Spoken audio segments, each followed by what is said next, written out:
келеді деп болжаған еді, бірақ ең сері жігітке келген сияқты осы жолы. Білмеймін, мен үшін Данияр кәдімгі бір нағыз қазақ жігітінің үлгісі. Қалайсың, Данияр? Жақсы, аман есенбіз. Мен ана жерде уже үмітім үзілген еді негізі. Мен емес шығар сол баяғы деп. Үмітің үзілуге азақ қалды ма? Біраз болып қалды ғой енді. Иә, біраз болып қалды. Сол біраз уақыт үміткер келмеуінің себебі не деп ойлайсың? Бәлкім сен өзіңді жаңағы ішкі таланттарыңды, ішкі ойларыңды толыққанды көрсете алмай жатқан шығарсың. Нақты себебін білмеймін, мен сырттағанда Данияр, іште де сол Даниярмын негізінде. Ешқандай бір бетперде көз бояушылығы жоғынан. Жоқ, бұл жерде бетперде жайлы емес қой әңгіме. Мысалы, мен сыртта қандай шақкермін, іште де сондай шақкермін деп айтсам, мысалы, көрермендер білмейді ғой менің, мысалы, өмір баяным, қандай қызығушылықтарым бар, жалпы бүкіл өмірлік сипаттамаларымды білмейді ғой. Сондықтан экранда оны көбірек кішкене көрсету керек деп ойлаймын. Мысалы, сен рэп оқисың. 91 тобының рэптерін жақсы көресің, өте қатты. Біреу білсе, біреу білмейді. Сондай сияқты жасырын таланттарың бар, қырларың. Енді ол талант деп айтпайтын едім, мен бір қызығушылық болды мектеп кезінен. Вот солай. Маған ұнайтын жанрының бірі болғаннан кейін өз ішкі оны түсіндірмей қойшы, одан басқалар бар ма деп. Басқа ешқандай талантым жоқ негізі. Сурет саласың ба, білмеймін. Бос уақытта тауға барып айғайлайсың ба, жоқ әлде мысалы тауға жалғыз шыққанды жақсы көресің бе? Қандай мысалы ерекше? Бұл талант емес, бұл хоббиға келтіріп отқан шығарсыз, иә? Енді хобби сол өлең жазасың. Өлең жазбаймын, тек текст жазатыным бар. Өлеңге. Мәтін. Мәтін мен өлеңнің арасындағы айырмашылықты түсіндіріп бере аласың ғой? Өлең ол әуен ғой. Сол емес. Өлең деген сөз. Өлең сөз. Мәтін бәрі бір қонда, иә? Демек. Жоқ, өлең деген кәдімгі өлең шығару, яғни. Музыкасыз кәдімгі қара қағаз. Жоқ, мен онда емес. Менкі жаңағы музыкаға емес, мен мәтінін ғана жазам болды. Сөзін жазам. Өлең деген сол ғой. Өлең деген сол ғой. Білмеймін, үшін сөзін жазам ғой, не де болса. Мен қазақпын, мың өріп, мың тірілген деген өлең бе? Жоқ әлде жоқ, өлең детіп айту, ол басқа, бірақ мәтін қалай айтса, мен өзім басқаша түсінемін. Шатастырып жіберді, одан да үміткер шақырайықшы ортаға. Келіңіз.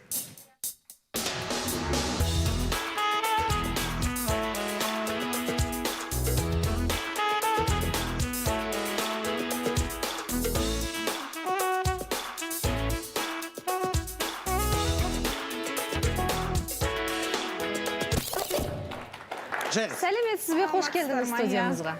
Сіздерді көргеніме қуаныштымын. Біз де өте қатты қуаныштымыз. Танысайық.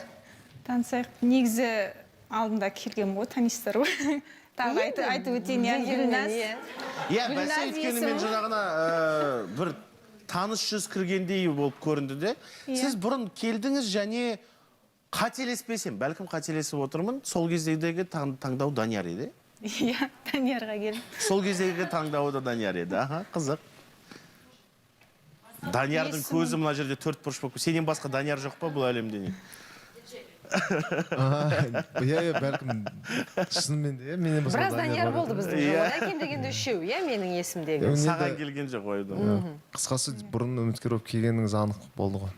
Дұрыс түсіндің ғой, қош келдіңіз. Ол сізге мәселе ма, негізі? Жоқ, мәселе емес, енді бұл жерде таныстық алаң болғандықтан бұрынғы қатысушылар да, бұрынғы үміткерлер де таңдап келеді, ода тұрған ештеңе жоқ. Өзіңіз жайлы, енді есіміңіз кім болды? Есімім Гүлназ, осы Алматы қаласында тұрам. Негізі Түркістан облысы, Арыс қаласынан. Жасыңыз? Арыста туып өскем, Алматыда жұмыс істеймін. Жасыңызды сұрады? Жасым 87-ші жылғымын деп айта салайыншы. Иә, сөйтіп, қыздың жасы 18-де ғой, бірақ 87-ші жылғы деп айтса, математикаң қалай, қаншада жас? 87-лер ма? 30-дан асты ғой, иә? Қаншаға асты? 35 қой? Дұрыс. Гүлназ, енді өзіңіздің өмір баяңызды жалпы қысқаша айта кетіңіз, енді жаңағы бұрында тұрмыста болдыңыз ба, бұрынғы арақатынас деген сияқты. Арыс қаласын тумасы екенсіз. Болдым, бірақ біраз жыл өтіп кетті оған. Есіме алып, мына жерде оны айтып, талқылап отырғым келмейді, оны сізге айтып берейін кездескен кезде. Енді өтіп кетті ол. Неге Данияр неге еще Даниярлар? Неге Данияр дейсіз ба? Соны айтайыншы. Данияр болып қалды есіміңіз. Енді бірақ сізді көрген кезде бұлай өзіме ұнады. Қарапайым, сондай мінез жақсы, қыздарды сыйлайтын, сөйлеген кезде ойланып сөйлейтін, сондай салмақты мінез болғаннан кейін өзіме ұнады. Даниярлар дегенде негізі Даниярлар болып қалды, енді мен арнайы бір Данияр деп танымаған Яғни жоқ. Данияр есіміне бір ғашықтығым жоқ, тек қана сондай болып қалды дейсіз. Негізі атамның інісі болған Данияр деген бұрын соғыс уақытысында жоғалып кеткен да інісі. Содан кейін іздеп жүрген жоқпын. Ол содан кейін жаңағы менің өзіміз үйде екі ұл, екі қызбыз да біз жанұямызда. Сосын бесіншісі інім туылған, оның есімін Данияр қойған болатынбыз. Бірақ ол шетінеп кетті. 10 айлық кезінде шетінеп кетті. Оның несі күлкілі, не күлкілі? Түсіндіріп отыр ғой енді. Данияр деген жалпы тек қана атам болған дейсіз, е? Соғыс кезінде жоғалып кеткен. Иә, соғыс кезінде жоғалып кеткен. Бірақ енді Данияр деген есімге бір ерекше бір ынтызарлығы жоқ. Тек қана ұнатқан жігіттердің есімі Данияр болса, енді қандай кінәсі бар деген ғой. Солай болып қалды енді. Мен арнайы ол Данияр болсын деп бұлай таңдаған жоқпын. Енді есімі Данияр тура келіп қалды да солай. Болады андай. Бәлкім өзіңізге жақын есім солай болып тұр ғой, негізі мүмкін тағдырыңызға жазылып болған шығар, Данияр деген есімі. Қош келдіңіз, Гүлназ ханым. Жалпы мінезіңіздің өзін сипаттап кетсеңіз, өйткені ана жолы келгенде толық ашылмап едіңіз, толық қырылыс сырларыңызды білмеп едік. Жалпы жігітке қалай ашыла аласыз ба? Жалпы мінезіңізді сипаттап беріңізші бізге. Мінезім ашық, ешқандай Бірақ бар ғой, өткен жолғы келгеннен мен жалпы жақсы еске сақтап отырмын. Бүгін кәдімгі ашылып сөйлесіп отқан сияқты. Мінезін сипаттауға қазір кіріседі ғой, бірақ ішіндегі бір дүние маған ойланып, толғанып, бір қыз жігіт болып жүріп, ырбыңдап жүретін уақыт жоқ деген сияқты бір мінезіңіз бар сияқты. Иә, бірден қалай бар солай айтып, ұнайды кеттік онда бірге, ұнамай ма жарайды онда сау болыңыз деген сияқты бір нақтылығы бар сияқты. Даниярда да бар ондай мінез. Осы екі мінез тоғысса не болады екен, жарнамадан кейін алыстамаңыз.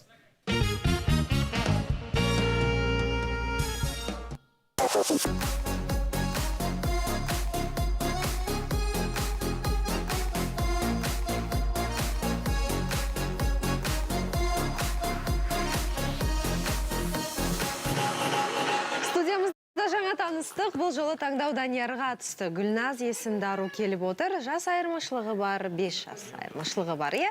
Даниярға кезерге емес қой бұл? Иә, нормально. Нормально дейді. 5 жас, 35 деді ғой да? 6 жас. 87 жылғын деді, е? Иә, 93 мың ғой. 93 мың ғой. А, сен 93-сің ба? Почти 94 мың ғой. Демек 5 жылдай айырмашылық бар, 5-6 жылдай. Енді онда... Жаңа ғана сізден Гүлназ мінезіңіз жайлы сұрап кетіп еді ғой, солай кеттік жарнамаға. Мінезімді айтайын ба? Мінезімді мен өзім айтамайды екен негізі. Бұлай сырт жақтан басқа бір адам айтпаса. Яғни мен өзім емес, адамдар айтсын менің мінезім жайлы дейсіз ғой. Ол да дұрыс, бірақ жаңағы нақты жаңаға айтқан сипаттамамның жаны бар ма? Ырбыңдап жүретін уақыт жоқ. Иә, нақты сөйлесіп, нақты бір кәдімгі қалай бар солай кәдімгі бір нәтижеге шығарып, уақытты үнемдеу керек деген сияқты. Иә, дұрыс айтасыз. Сенде де бар ма ондай мінез? Яғни бір бос әңгімелерді жақсы көрмейтін жігітке ұқсайсың кейде? Уақытты неден қысу мүмкін, сол жас мәселесі шығар негізінде. Бірақ уақыт жоқ деп асығыстан тоже үйленген дұрыс емес деп ойлаймын.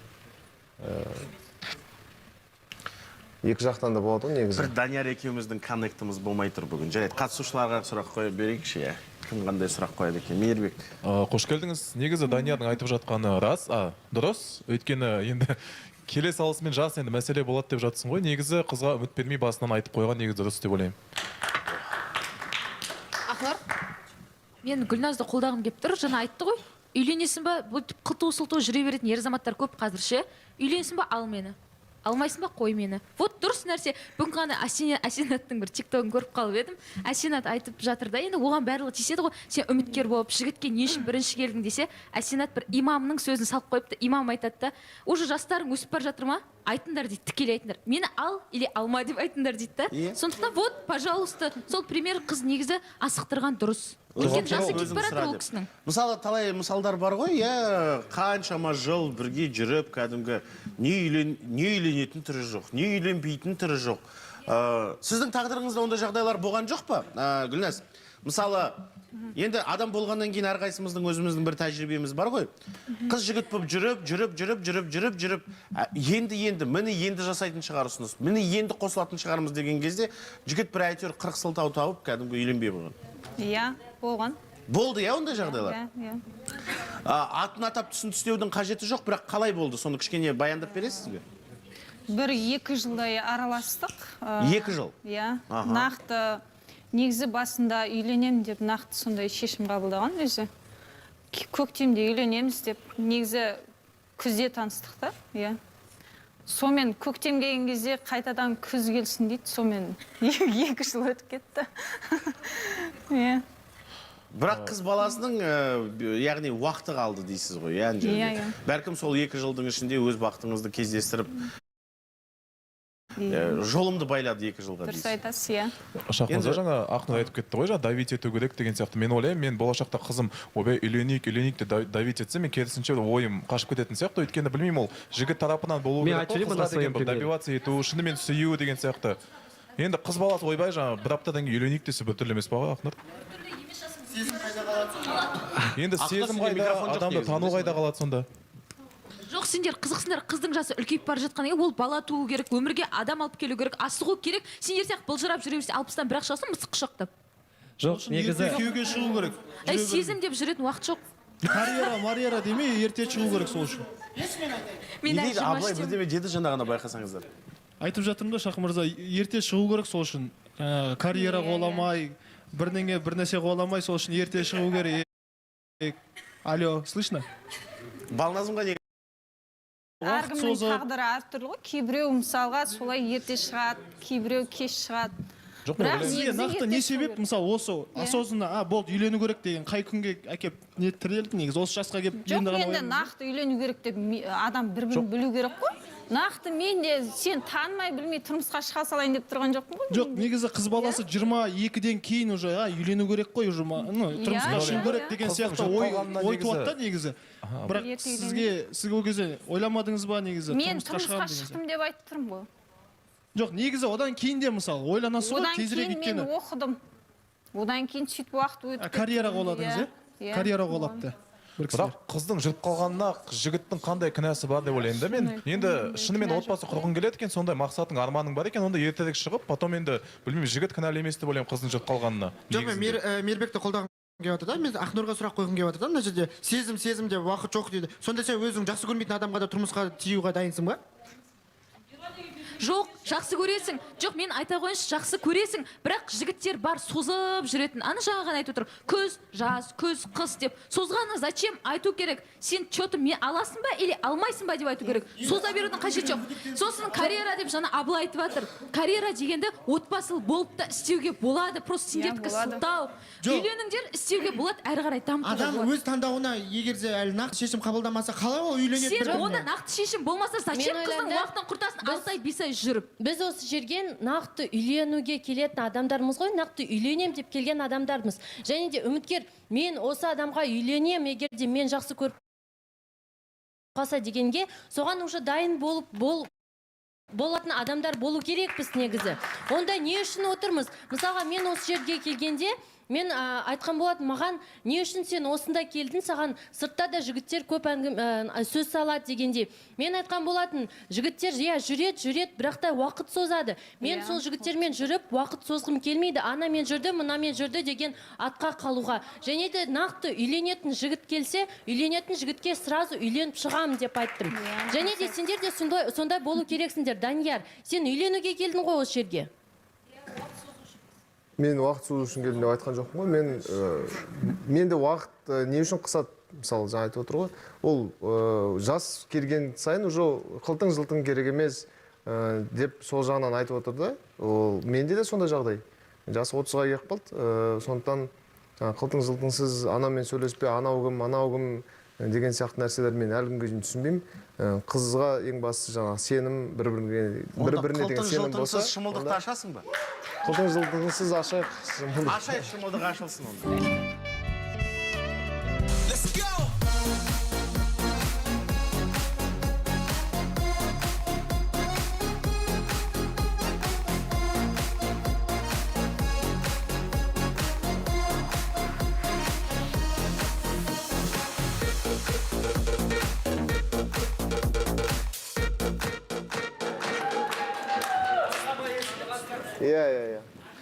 Есіңде ма? жоқ бұл кісі жоқ еді ол кісі. Білем, бірақ бәлкім эфирден келген шығар, білмейсіз ғой. Дан Лакиға DJ Данияр ғой, иә? DJ Данияр, иә? DJ Данияға келдіңіз, есімде. Көрдік қой, бізде де эфирді. Осы сезонда болды ғой. Енді қош келдіңіз, тағы да бір рет. Не деймін? Жаңа енді өзіме айтам дедіңіз ба? Бұрынғы... Иә, айтам. Негізі неше жасыңызда тұрмысқа шықтыңыз? 25. 25 жасыңызда. Қалай ара қатынас болды ма, әлде алып қашып кетті ма? Енді сізге айтайыншы, мына жерде қазір соны талқылап, не болып кетпей ақ қойсыншы. Айтам, басқа сұрақ қойыңызшы. Басқа сұрақ қойайын ба? Мен сұрақ қойайыншы. Сұрақ қойсам болады ма? Даниярға сұрақ қойсақ болады ма? Данияр кішкене түрі бұзылып кетті да. Негізі сенің талаптарың қандай еді? Солған байланысты сенің түрің бұзылып отыр ма, или басқа себеп бар ма? Түрім бұзылғанда саған солай көрінген шығар, бірақ нақты талабым бұрын тұрмыс құрмаған болған негізі. Бірақ білмеймін, маған келген үміткерлер білмеймін, енді солай болып жатыр ғой жағдай. Бірақ менде нақты анық болған бұрында Данияр негізі саған сұрақ қойып жасы кіші болған деп айтқан бір үміткерің келген кезде негізі жас мәселесімен бойынша сразу қайтарған едің ғой, қазір ойыңа сондай келіп отқан жоқ па, Данияр? Қайсы үміткер келгенде? Сен алдында бір сразу қайтарған кезің болып еді ғой? Ол кезде ондай болған жоқ. Данияр саған сұрақ қойғым келіп отыр да, қарашы, сен жаңа махаббатты айтқан жоқсың да, негізі ше. Уақыт келді, жасым келді, үйлену керек деген сияқты.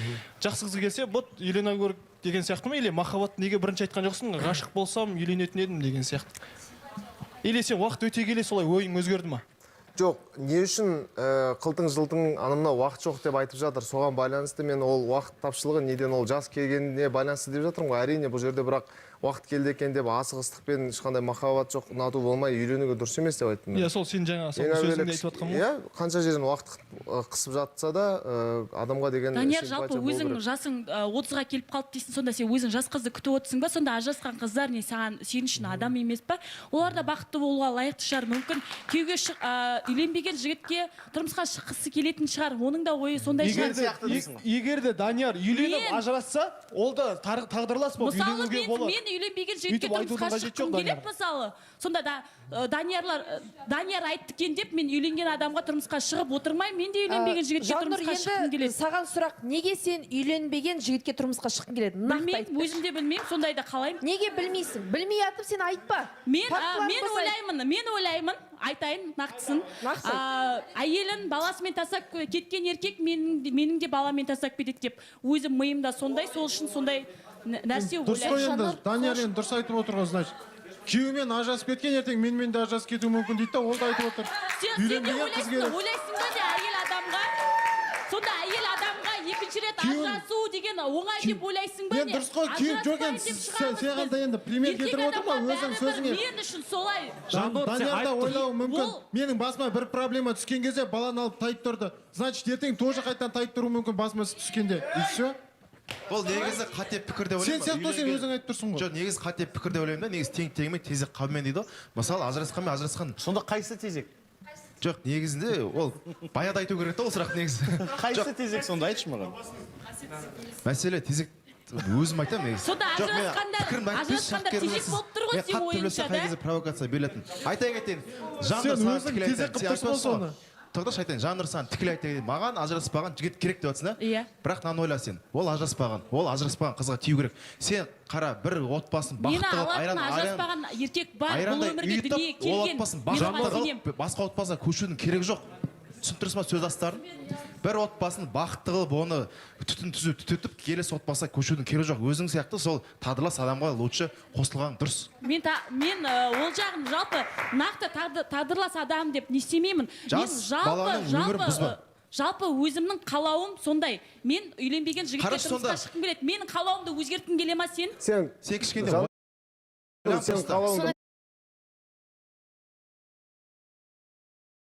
ажырасқан адам, значит, баласын тастап кетті деп мен сөйлеп отырмын ғой. Баласын тастап кетті, әйелін тастап кетті, значит, ол екінші рет нетпейді деген зат. Мен тастадым ба баланы? Сен мысалға айтып тұрған сөзіңді, сен айтып тұрған сөзін айтып отыр ғой. Маған ажырасқан адам керек. Өйткені ажырасқан адам, значит, баласын тастап кеткен, жаңағы әйелін тастап кеткен, сол үшін керек емес болсын. Нақты емес па сен айтып тұрған сөзің? Балаңа жаның ашса, ажыраспас едің сен. Мәселе ода емес, мәселе вообще ода емес сен айтып тұрған сөзің. Мәселе ода емес, және бұл пікірталасты сендер сен де ажырастың ғой сол. Баланы ойлайтын болсаң. Бұл мәселелерді сендер жекеде талқылай аласыздар. Менің ойымша, Гүлназ, бүгін осы сендердің әңгімелеріңді тыңдауға келген жоқ, танысуға келді, иә? Бірақ өзіңіз байқап отырсыз ба енді, ашығын айту керек қой, иә? Мысалы, бір Данияр келіп, мына жерде керемет бір ынталанып, мәз саған, маған үміткер келді деп, бақыттан ұшып кетейін деп отырған халі жоқ. Яғни бір жұмысқа келгенде отырды. Білемін, солай көрініп отыр маған. Бәлкім енді мен солай көріп тұрған шығармын, өзімде басым ауырып отыр. Қазір енді Даниярды қинап сөйлеткім келмейді. Қинап таныстырғым келмейді. Ана жерде сырласу кафесі бар, сол жақта өздеріңіз жеке отырып әңгімелесіп, соң кейін жалғаса ма жоқ па, соны шешімін бере аласыздар ма? Әрине. Оны шығарып салайық сіздер.